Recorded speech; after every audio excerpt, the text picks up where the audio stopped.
Bonjour et bienvenue dans Ciné-Story, la nouvelle émission du dimanche midi sur Polisson TV. Cette émission est consacrée au cinéma, au programme, des films à l'affiche, des coups de cœur, des tournages en cours et en prévision. À chaque émission, j'aborderai un film ou un genre en particulier avec des informations et des anecdotes autour du tournage. Si vous aimez le cinéma et qu'un film, un acteur, une actrice ou toute autre chose en rapport avec le cinéma vous a interpellé, ému, fait vibrer, je vous invite à proposer des idées de thématiques et vos envies. Contactez-nous sur Polisson TV. Aujourd'hui, à l'occasion de la 4e émission, je réponds avec grand plaisir à la demande de Arlette Gérard-Guillaume qui m'a demandé de lui parler de Lino Ventura.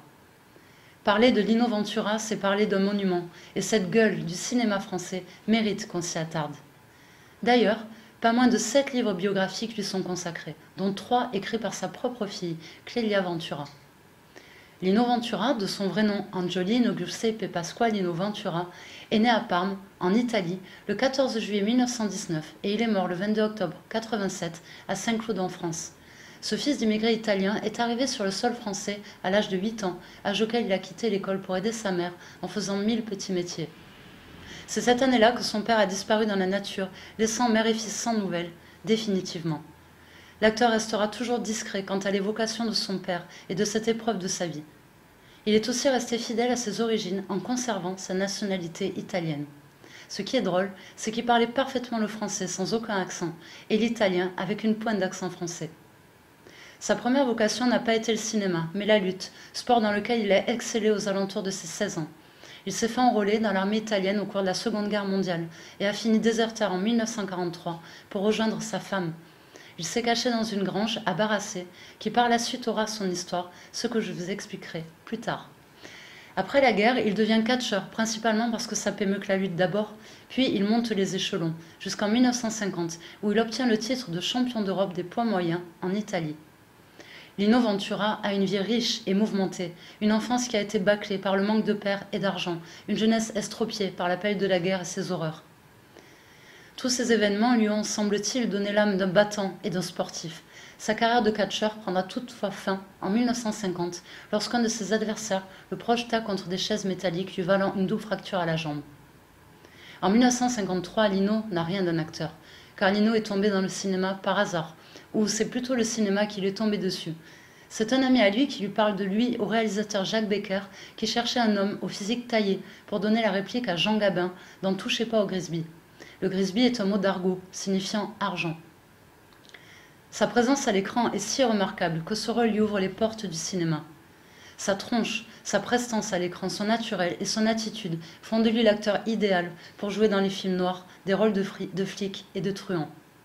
Il excelle dans ses rôles d'homme d'expérience, sombre, au vécu parfois chaotique, fatigué par la vie, au visage façonné par les souvenirs, les difficultés et les soucis, sur fond d'amitié virile et fraternelle. Son premier vrai succès populaire arrive avec le film Le Gorille vous salue bien, sorti dans les salles le 1er septembre 1958. L'histoire de ce film se déroule en 1957. Celui que l'on surnomme le Gorille est le meilleur agent des services secrets français. Sa mission est de démanteler un réseau d'espionnage. Géo Paquet, dit le Gorille, commence très vite à soupçonner un de ses ex-collaborateurs.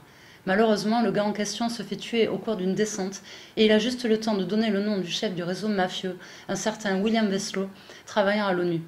Le travail du gorille va être de piéger cet intouchable. Voici un petit extrait du film « Le gorille vous salue bien ». Oui, c'est tout ce que vous croyez avoir à faire. Colonel Berthemieux, on vous appelle le vieux, on dit pas le vieux quoi, mais moi je vais vous le dire.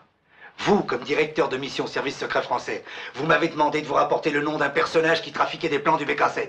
Et pour accomplir cette mission, 3 des noms sont morts. Deux. Baudrel et Morisset. Cazan ne faisait plus partie de la maison. Il en a fait partie, c'est exactement pareil. Pas pour moi. On aurait dû l'exécuter quand il a quitté le service. Sa mort est dans l'ordre logique des choses. Ah, vous êtes vraiment un vieux... Mais un vieux salaud, mais oui, je sais. C'est moi, vous, avec vos 100 kilos de viande, vous n'avez qu'un tout petit hanneton dans le ciboulot, là. Comment? Je vous demande le nom d'un type qui vole les plans du BK7. Vous me l'apportez et ça vous suffit? Non mais qu'est-ce que vous vouliez? Que je vous amène le type à déjeuner? Lino Ventura accède au rang de star en tenant honnêtement son rôle aux côtés de Jean Gabin, puis en donnant la réplique à Jean-Paul Belmondo en 1959 dans La classe Tourisque, qui est un nouveau grand succès. Mais son triomphe parmi les triomphes est Un taxi pour Tobruk, réalisé par Denis de la Patelière. C'est un film de guerre complètement décalé qui s'est imposé comme un modèle d'antimilitarisme. Voici donc un extrait de Un taxi pour Tobruk. Narvik. Joli petit port de mer. Je connais très bien. C'est de là-bas que vous avez ramené ça? Oui. Tout ce que j'ai ramené, moi, c'est des engelures. Depuis de Narvik, je suis parti en Angleterre au lieu de rentrer chez moi. Pourquoi? Je suis encore en train de me le demander. Si vous voulez être bien avec lui, faites semblant de croire que c'était du patriotisme. C'était de l'ambition. L'esprit petit bourgeois. La sécurité de la gamelle. Je suis dans les motorisés, bande de carnes. Et vous me ferez pas marcher. Et puis, il y a la double solde. Pour les sous-offres, ça chiffre. Plus ça se prolonge, plus il se bourre, le mec. Après ce film, il va varier son répertoire de rôles en interprétant moins les gros durs. Il joue alors dans des comédies dramatiques comme Le bateau d'Émile en 62, des films d'aventure, ou par exemple dans 100 000 $ au soleil, où il donne la réplique à Jean-Paul Belmondo. Avec ces nouveaux rôles et la palette de sentiments qu'ils impliquent, les personnages joués par Lino Ventura acquièrent plus d'humanité. Acteur fétiche de Georges Lautner, il est l'inoubliable Fernand Naudin des Tontons Flingueurs en 63 et Francis Lagneau des Barbouzes en 64, qui sont des grands classiques du cinéma français. Il joue même aux côtés de Alain Delon en 66 dans Les Aventuriers. Voici, pour le plaisir d'écouter les dialogues de Michel Audiard, un extrait des Tontons Flingueurs. Qu'est-ce que vous dites de ça? Hein? Faudra encore des sandwichs à la purée d'anchois, ils partent bien ceux-là. Voilà vos encaissements en retard. Il y a gravé d'une amende en plus. Les Wolfoni ont essayé de me flinguer. Oui, maître. C'est pourtant pas leur genre. Oui, bah ça prouve qu'ils ont changé de genre. Voilà.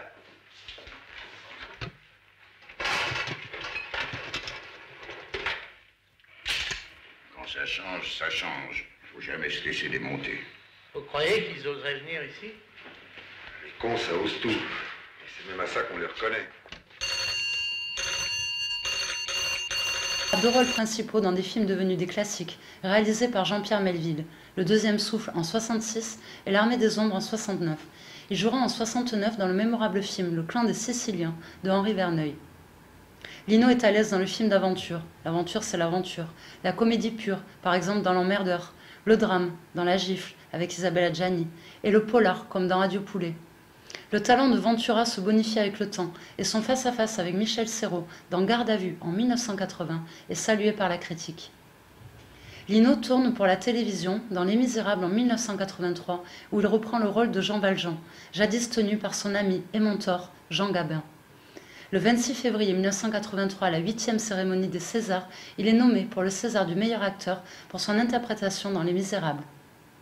Lino Ventura s'est forgé une image de dur à cuire et le public imagine qu'il est le même dans le privé qu'à l'écran. Il est vrai que Lino a dit, je cite, « L'amour ça tue, la haine ça maintient en vie », qu'il n'avait confiance toujours selon lui qu'en ses ennemis, que les ennemis ne changent pas et qu'on ne forcerait jamais à faire quelque chose qu'il n'avait pas envie de faire.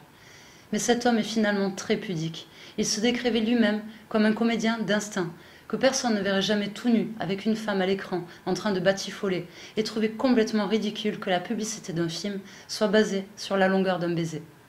D'un naturel très discret, il a passé sa vie à fuir toute interview ainsi que les moindres questions sur sa vie privée.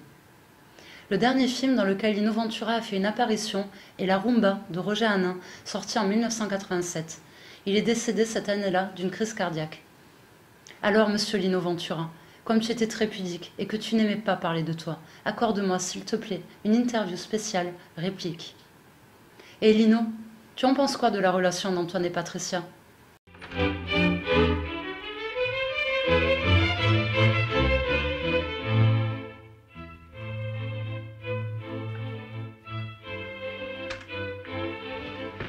Ah non! Au moment où la petite suite allait répondre aux cordes, vous êtes odieux! C'est vrai, tonton, ces choses-là ne se font pas. Patricia, toi, je t'en prie, hein. Qu'est-ce qui vous arrive, mon oncle? Vous avez été contrarié dans vos affaires? À peine.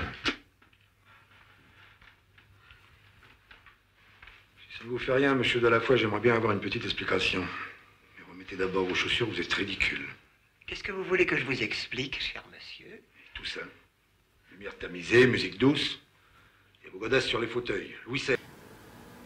Et Lino, il paraît que ça te rend nerveux de conduire, c'est vrai ? Il n'en est pas moins vrai, monsieur Berretto, que c'est la 3e fois cette année, et la dernière, j'espère, que vous êtes poursuivi pour coups et blessures. À qui la faute, monsieur le commissaire? Hein? Moi, je roulais tranquillement, doucement, à ma droite. Et c'est monsieur qui brûle un stop et qui m'emplâtre. Bon, je souligne poliment l'infraction, je souris. Quand cette espèce de possédé commence à me dire un tas de gros mots, j'ose même pas vous répéter, monsieur le commissaire. Bon, j'ai peut-être eu tort de le tirer par la cravate à l'intérieur de ma décapotable. Mais c'est tout, monsieur le commissaire. Et c'est ainsi que vous l'avez fendu le cuir chevelu et ouvert l'arcade sourcilière. Ça, oui. J'avais changé de voiture et j'ai oublié qu'elle n'était pas décapotable, voilà. Voilà. Mais dites-moi, et les deux autres? Les témoins? Mais ils m'ont traité de brute, monsieur le commissaire.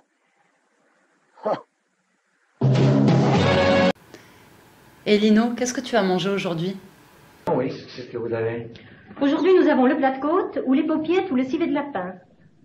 Ah, bah vous allez me mettre des paupiettes à l'ouverture et un plat de côte. Hein? Non, attendez. Mettez-moi d'abord un civet, au lieu des paupiettes. Hein? Et puis, mon plat de côte après, quoi. Et puis, glissez-moi une petite paupiette avec, quoi. Hein? Vous prendrez bien un petit dessert. Ouais. Vous avez les tartelettes? Oui. Eh ben, tout de suite après le fromage, je voudrais bien volontiers. Puis alors après, une petite bricole, ce que vous avez, quoi. Une crème renversée ou une petite glace. Oui. Allez, mon petit, allez. Et Lino, c'est bientôt mon anniversaire. Tu as envie de me dire quelque chose? Happy birthday to you. Happy birthday to you. Happy birthday to you. Happy birthday. Et Lino, tu en penses quoi de ces nouveaux courants religieux? Qu'est-ce que c'est que ça? Les témoins de Shiva. Ils manifestent. Pourquoi? Ils faisaient obstruction sur la voie publique, alors on en a coffré un, ils sont tous venus se coucher ici. Bon, allez, foutez-moi tout ça dehors, allez. J'attends du renfort.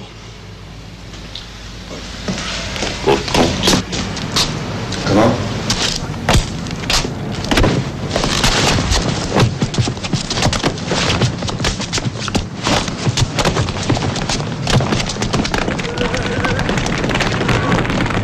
De l'air.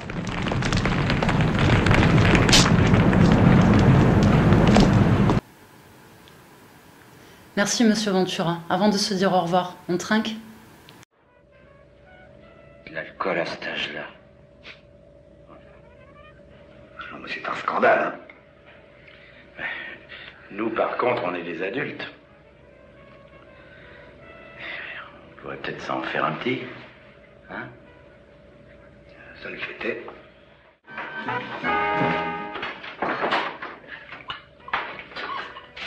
Tiens, vous avez sorti le vitriol? Pourquoi vous dites ça? Il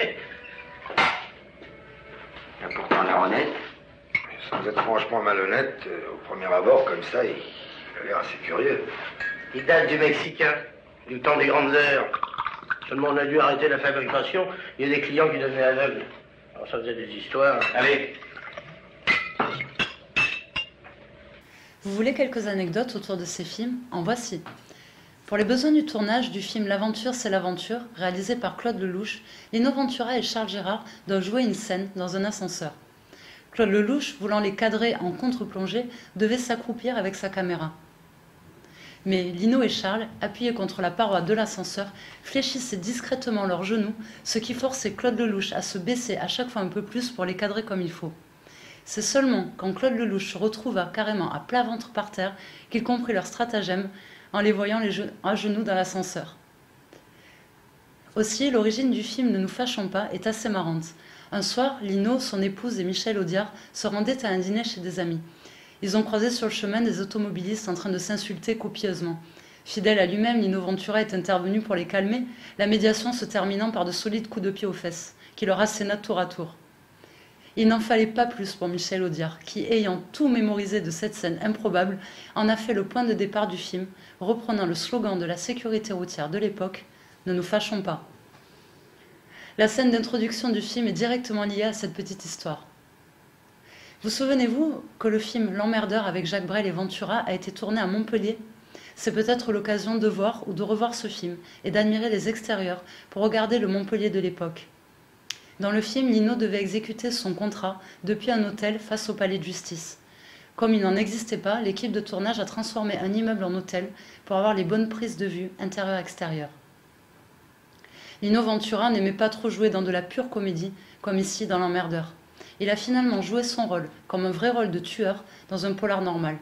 Le comique du film est appuyé sur les dialogues de Francis Weber. Au sujet du film Les Tontons Flingueurs, classé aujourd'hui parmi les films cultes, il n'en a pas été de même lors de sa sortie en salle. À l'époque, les critiques voyaient dans ce film trop caricatural à leurs yeux, rien de plus qu'une parodie censée divertir les gens et sans grande saveur. Voilà ce qu'est le film des années plus tard, indétrônable, toute génération confondue. Je sors maintenant un peu des anecdotes pour vous raconter une autre facette de la riche personnalité de Lino Ventura. Lino Ventura a eu 4 enfants. Une de ses filles, prénommée Linda, a été victime d'un grave accident vasculaire à sa naissance et est restée handicapée. Découvrant le manque de structures d'aide et d'accueil pour les enfants handicapés, Lino et sa femme Odette créent en 1966 l'association humanitaire Perce-Neige à Saint-Cloud, où ils vivaient, dédiée à l'aide à l'enfance inadaptée. Ils apportent leur soutien aux associations existantes travaillant dans le domaine du handicap et ils sensibilisent les pouvoirs publics aux besoins des enfants handicapés et de leurs familles. L'année 1975 marque la première victoire de l'association avec la publication de la loi d'orientation en faveur des personnes handicapées et de la loi du 30 juin 1975 relative aux institutions sociales et médico-sociales. En 1976, l'association Perce-Neige est reconnue d'utilité publique et 6 ans plus tard, la première maison Perce-Neige ouvre ses portes à Sèvres, dans les Hauts-de-Seine. Malgré la disparition de Lino Ventura, Perce-Neige poursuit sa mission et a participé à la création de près de 40 établissements en France. Vous vous souvenez, lorsque je vous disais tout à l'heure que Lino avait déserté et s'était caché à Barassé, en Maine-et-Loire. Il avait acheté la propriété qui lui avait servi de planque en 1962. Odette Ventura, sa femme depuis 1942, y avait ouvert un foyer d'accueil Perce-Neige pour adultes handicapés mentaux en 1994. Madame Ventura s'est elle aussi éteinte en 2013. L'association Perce-Neige est devenue une fondation depuis 2016. Dans ces centres sont accueillis et accompagnés de façon adaptée les enfants et adultes touchés par une déficience mentale, un handicap physique ou psychique. La Fondation a également vocation à apporter un soutien aux familles touchées par le handicap et à favoriser la recherche scientifique et médicale. Elle met en œuvre des actions communes avec des personnes physiques ou morales poursuivant des buts similaires. Vous pouvez retrouver toutes les informations sur Perce-Neige en allant visiter leur site web. Lino Ventura est bien plus qu'un homme qui a excellé dans des sports rudes, joué les gros durs à l'écran et qui, pourtant, était humble et discret. Marié à la même femme toute sa vie, extrêmement peu enclin à parler de sa vie privée et pourtant très actif dans les avancées concernant la prise en charge et en considération les avancées médicales et l'accueil des personnes handicapées. Une personnalité riche et entière dans laquelle j'ai pris grand plaisir à vous parler. Il est maintenant temps pour moi de vous quitter. J'ai hâte de vous retrouver dimanche prochain à midi pour la prochaine émission de Ciné Story. À bientôt. Bye bye.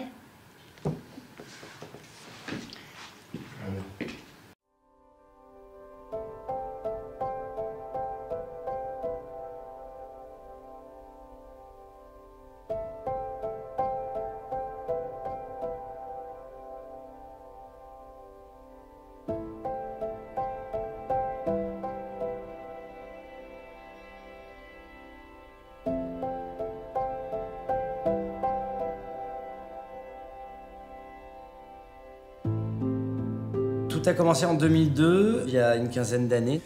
J'ai été visiter une maison, celle-ci, à Bois-Colombes. J'en suis devenu le parrain. À force d'aller dans ces maisons, de croiser des personnes atteintes de handicap, pendant toutes ces années, effectivement, au début, le premier réflexe, c'est de la peine. Il y a toujours une relation ambiguë. Est-ce que je dois m'émouvoir? Est-ce que je dois juste regarder, poser des questions? Est-ce que c'est véritablement utile? Et quand tu vas dans les maisons Perce-Neige et que tu vois l'engagement, le dévouement, l'implication, le naturel, la spontanéité avec lequel travaillent les gens dans les maisons Perce-Neige, et ben là, tout d'un coup, ce cœur qui était serré au début, tout d'un coup, se désenserre, si je veux dire, s'envole un peu. Il y a une sorte d'apaisement, de sérénité, de douceur, d'harmonie comme ça, qui fait que lorsqu'on part d'ici, on est moins inquiet qu'on ne l'était en arrivant.